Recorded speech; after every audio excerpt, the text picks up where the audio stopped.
स्वागत है। आज हम भारत की एक बहुत महत्वाकांक्षी नीति इथेनॉल सम्मिश्रण यानी E20 की थोड़ी गहराई से पड़ताल कर रहे हैं। सरकार तो कह रही है कि ये कार्बन उत्सर्जन कम करने और ईंधन आयात का बिल घटाने के लिए बहुत अच्छा कदम है।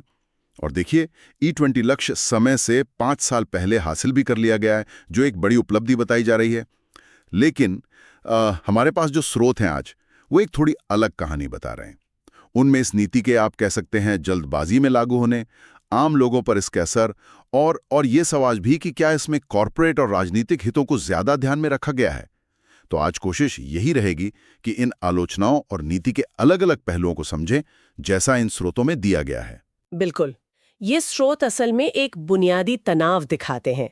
एक तरफ तो सरकार के घोषित लक्ष्य हैं, भाई पर्यावरण बचाना है, ऊर्जा सुरक्षा बढ़ानी है, लेकिन दूसरी तरफ आम नागरिकों पर क्या असर पड़ रहा है, खाद्य सुरक्षा की चिंताएं क्या हैं, और कहीं ये नीति कुछ खास समूहों को मतलब फायदा तो नहीं पहुंचा रही।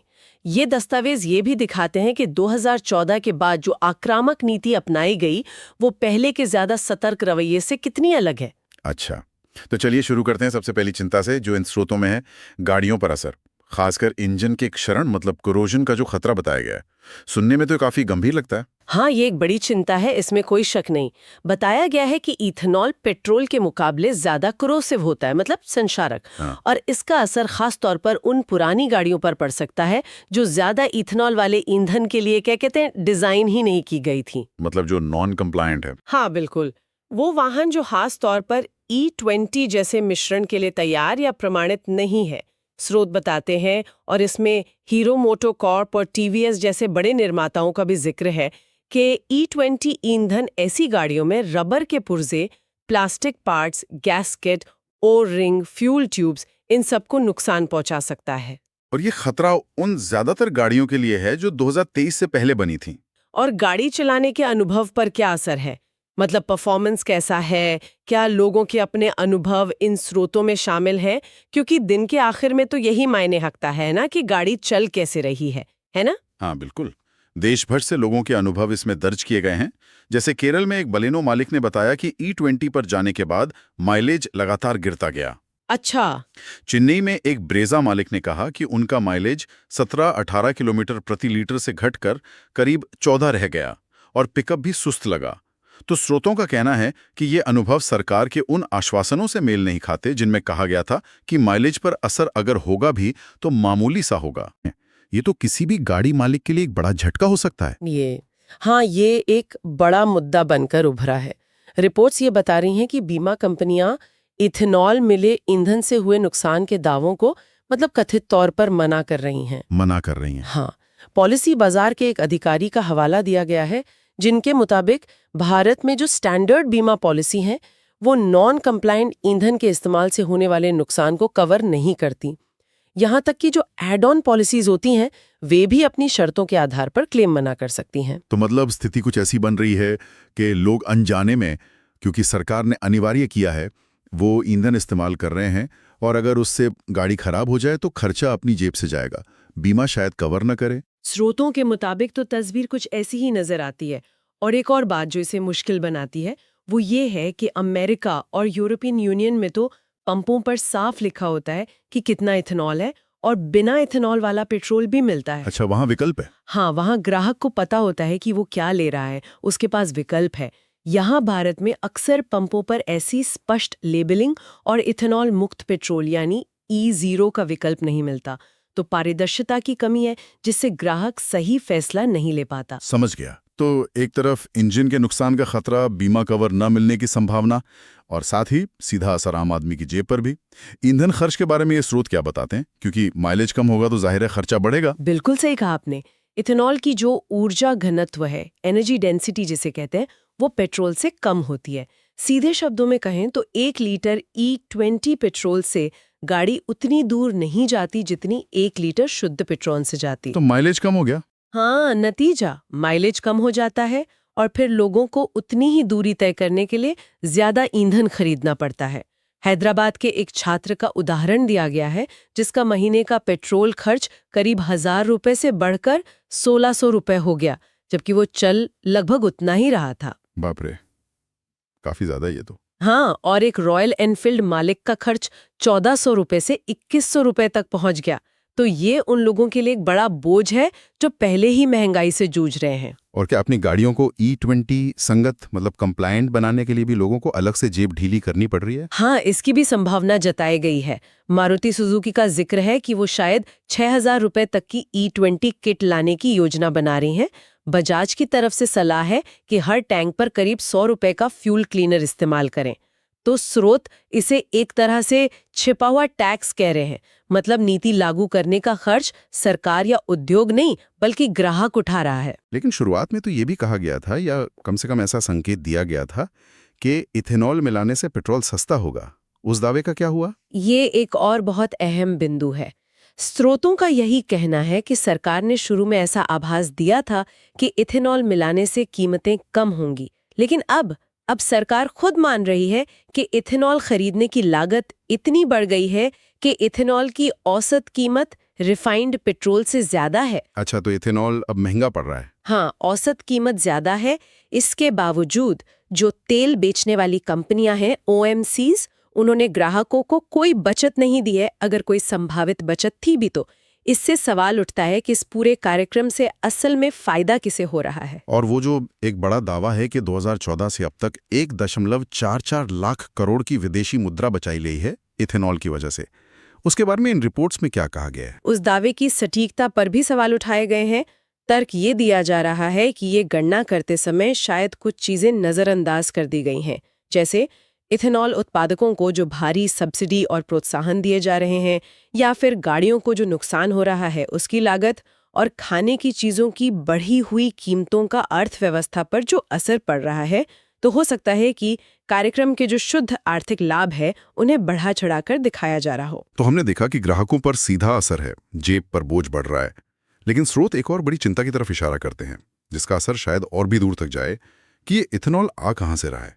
और यहीं पे वो मुश्किल सवाल खड़ा होता है, खाना बनाम ईंधन का। ये वाकई एक बहुत संवेदनशील पहलू है। स्रोत इस बात पर जोर देते हैं कि भारत में एथेनॉल बनाने के लिए अब कृषि कचरे के बजाय गन्ना, मक्का, चावल जैसी खाने वाली फसलों का इस्तेमाल तेजी से बढ़ रहा है। खाने वाली फसलें? हाँ, 2025 में FCI, भारतीय खाद्य निगम, जो सरकारी अनाज का भंडारण और वितरण करती है, उसने इथेनॉल उत्पादन के लिए 52 लाख टन चावल देने की मंजूरी दी।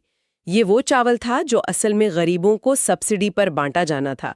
तो स्रोत ये इशारा करते हैं कि एक ऐसा देश जहां करोड़ों लोग कथित तौर पर रोज भूखे सोते हों, वहां खाने के अनाज को गाड़ियों का ईंधन बनाने के लिए इस्तेमाल करना ये नैतिक रूप से बहुत संदिग्ध लगता है। जाहिर सी बात है, अगर इतनी बड़ी मात्रा में फसलें ईंधन बनाने में चली जाएंगी तो खाने के लिए उनकी उपलब्धता और कीमतों पर तो असर पड़ेगा ही।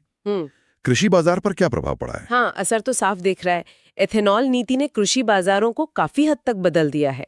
मक्के की कीमतें देखिए, सिर्फ 4 साल में 14,000 15,000 प्रति टन से बढ़कर 24,000 25,000 प्रति टन हो गई।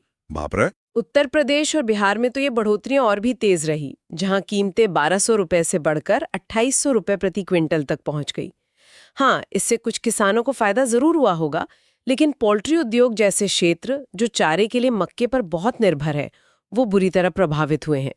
और स्थिरता, सस्टेनेबिलिटी का क्या, खासकर पानी के इस्तेमाल को लेके? गन्ना तो बहुत पानी पीता है ना? बिल्कुल। गन्ना जो इथेनॉल का मुख्य स्रोत है, वो बहुत ज्यादा पानी इस्तेमाल करने वाली फसल है। अंदाजा है कि 1 किलो चीनी बनाने में करीब 2,500 लीटर पानी लगता है। अब महाराष्ट्र जैसे राज्य जो पहले से ही पानी की कमी से जूझ रहे हैं, वहां इथेनॉल को बढ़ावा देने का मतलब है गन्ने की खेती को और प्रोत्साहन देना। भले ही वहां जमीन के नीचे पानी का स्तर गिर रहा हो और पीने के पानी की जरूरत बढ़ रही हो। ये स्थिरता पर गंभीर सवाल खड़े करता है। और जमीन के इस्तेमाल का मुद्दा भी है शायद? हाँ, वो भी है। नीति आयोग का लक्ष्य है कि इथेनॉल की मांग मक्का और गन्ने से 50-50 के अनुपात में पूरी की जाए। इसके लिए अगर पैदावार बहुत तेजी से नहीं बढ़ती तो 2030 तक करीब 80 लाख हेक्टेयर अतिरिक्त जमीन पर मक्के की खेती करनी होगी। 80 लाख हेक्टेयर? हाँ, और चिंता ये है कि ये जमीन कहाँ से आएगी। कहीं ऐसा तो नहीं कि दालों और तिलहनों जैसी जरूरी फसलों की जगह ये ले लेगी जिनकी भारत में पहले से ही कमी है। अब आते हैं उस पहलू पर जिसका जिक्र बार बार इन आलोचनाओं में हो रहा है, कॉरपोरेट और राजनीतिक हित। क्या स्रोत ये बताते हैं कि इस नीति से किन्हें, खास फायदा हो रहा है। हाँ, विश्लेषण इसी तरफ इशारा करता है कि इथेनॉल नीति का एक बड़ा फायदा चीनी मिल मालिकों को मिल रहा है, जिनके पास इथेनॉल बनाने की इकाइयां भी हैं। ये बताया गया है कि इनमें से कई मालिकों के गहरे राजनीतिक संबंध हैं, खासकर उत्तर प्रदेश और महाराष्ट्र जैसे राज्यों में, जिन्हें सत्ताधारी दल का राजनीतिक गढ़ भी माना जाता है। तो क्या ये नीति उनके लिए एक तरह का सुनिश्चित बाजार बना देती है? बिल्कुल, ये नीति गन्ने के उप उत्पादों के लिए एक पक्का बाजार बना देती है। इससे चीनी मिलों की कमाई एक तरह से पक्की हो जाती है, चाहे दुनिया में चीनी की कीमतें ऊपर जाएं या नीचे। केंद्रीय मंत्री नितिन गडकरी का नाम इथेनॉल नीति से काफी जुड़ा हुआ है। उनके बारे में इन स्रोतों में क्या कहा गया है? क्या कोई खास टिप्पणी है? हाँ, इथेनॉल मिश्रण के लिए नितिन गडकरी के जो पुरजोर समर्थन है, उस पर सवाल उठाए गए हैं और हितों के संभावित टकराव का भी जिक्र किया गया है। ये नोट किया गया है कि गडकरी जी अपने परिवार की चीनी कंपनियों जैसे पूर्ति ग्रुप में मालिकाना हक के आरोपों को खारिज करते हैं। वो कहते हैं कि वो सिर्फ 1.3 लाख लीटर इथेनॉल बनाते हैं और उनकी कंपनी तो 30 करोड़ रुपए के घाटे में है। अच्छा। लेकिन स्रोतों का तर्क ये है कि ग्राहकों की इतनी शिकायतों के बावजूद जिस तरह वो इस नीति का जोरदार बचाव करते हैं, वो कहीं ना कहीं उद्योग के हितों के साथ ज्यादा तालमेल दिखाता है, बजाय ग्राहकों की भलाई के। इस साजिश है, इस बारे में स्रोत क्या कहते हैं? स्रोतों के अनुसार गडकरी जी और दूसरे सरकारी अधिकारी इथेनॉल मिश्रण से जुड़ी जो तकनीकी चिंताएं हैं, उनका जवाब देने के बजाय आलोचना को पेट्रोलियम लॉबी की साजिश कहकर खारिज कर देते हैं।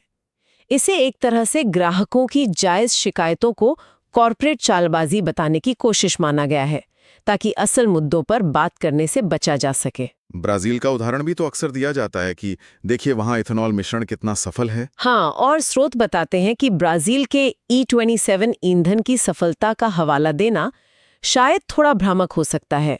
सरकारी अधिकारी अक्सर उन बड़े अंतरों को नजरअंदाज कर देते हैं जो दोनों देशों के बीच हैं। जैसे कि क्या अंतर है? सबसे बड़ी बात, वहाँ गाड़ियाँ खास तौर पर ज्यादा इथेनॉल के लिए ही डिजाइन की जाती हैं। ये सारी सहूलियत भारत के जो जल्दबाजी में कार्यान्वयन हुआ है, उसमें नहीं दिखती। तो इन दस्तावेजों के मुताबिक 2014 से पहले और 2014 के बाद की इथेनॉल नीतियों में मुख्य अंतर क्या नजर आता है? क्या रवैये में कोई बड़ा बदलाव आया? हाँ, इनमें एक साफ विरोधाभास दिखाया गया है।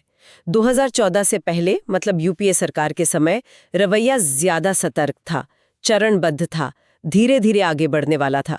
तकनीकी तैयारी पर जोर था, खाद्य सुरक्षा का ध्यान रखा जाता था और अलग अलग हितधारकों से, जैसे गाड़ी बनाने वाले, कृषि विशेषज्ञ, ग्राहक समूह, इन सब से सलाह मशवरा होता था।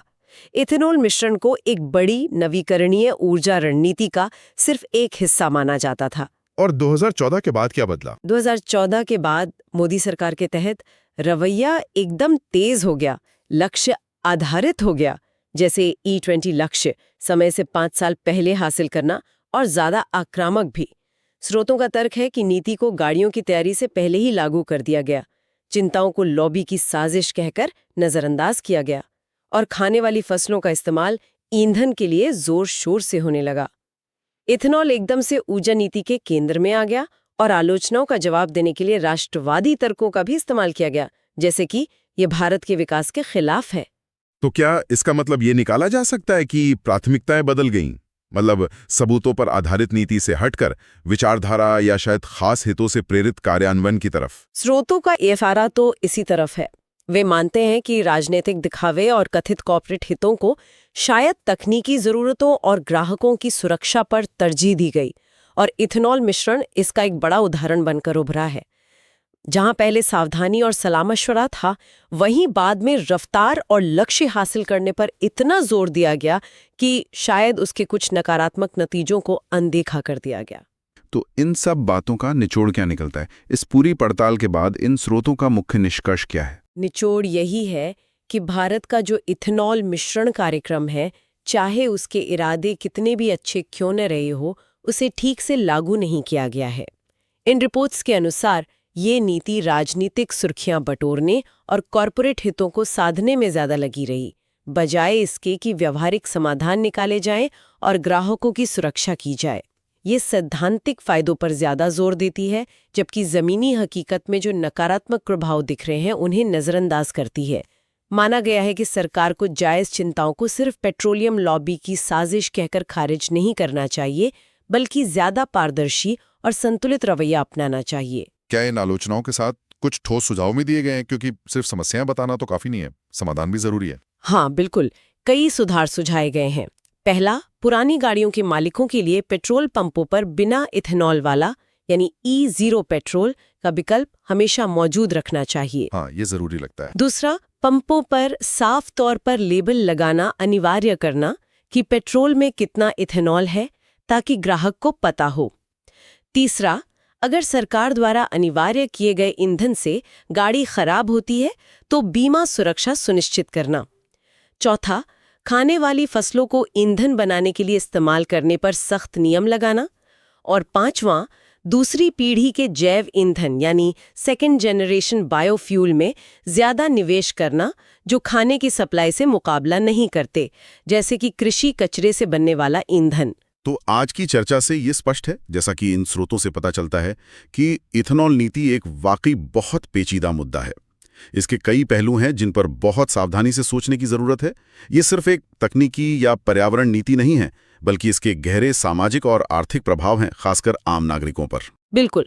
और एक आखिरी सवाल जो ये स्रोत हमारे सोचने के लिए छोड़ते हैं वो ये है, जब कोई देश ऊर्जा स्वतंत्रता और पर्यावरण जैसे बड़े लक्ष्य हासिल करना चाहता है, तो ये पूछना बहुत ज़रूरी हो जाता है कि इस विकास की असली कीमत कौन चुका रहा है। क्या ये कीमत सब पर बराबर पड़ रही है, या इसका बोझ कुछ खास वर्गों पर जैसे ग्राहकों या किसानों पर ज़्यादा है? और नीतियां बनाते समय किनकी आवाज़ को प्राथमिकता दी जा रही है, ग्राहकों की, किसानों की, उद्योग की, या फिर राजनीतिक हितों की? ये एक ऐसा सवाल है जो सिर्फ इस नीति तक ही सीमित नहीं है, बल्कि शासन के व्यापक तरीके पर भी लागू होता है।